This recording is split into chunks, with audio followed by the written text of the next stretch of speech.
Okay, so we've got a problem here that's asking us to calculate sales margin, capital turnover, and return on investment, otherwise known as ROI.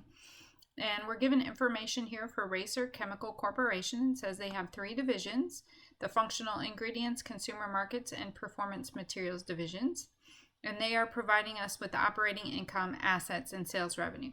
So of course, the first way to solve this problem is to figure out how do we actually calculate sales margin, capital turnover, and return on investment.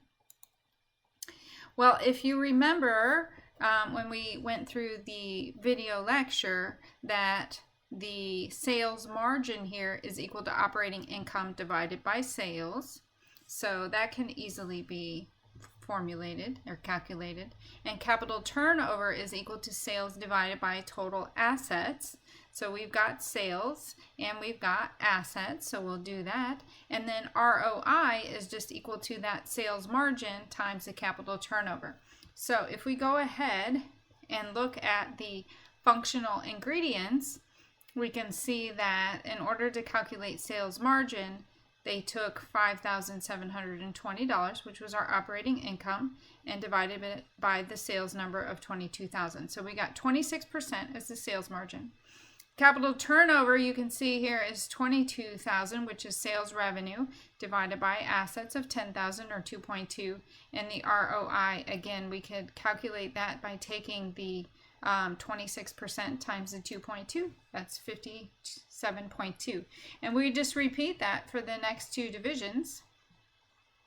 Consumer markets, it looks like we need to move that down a little bit, but consumer markets,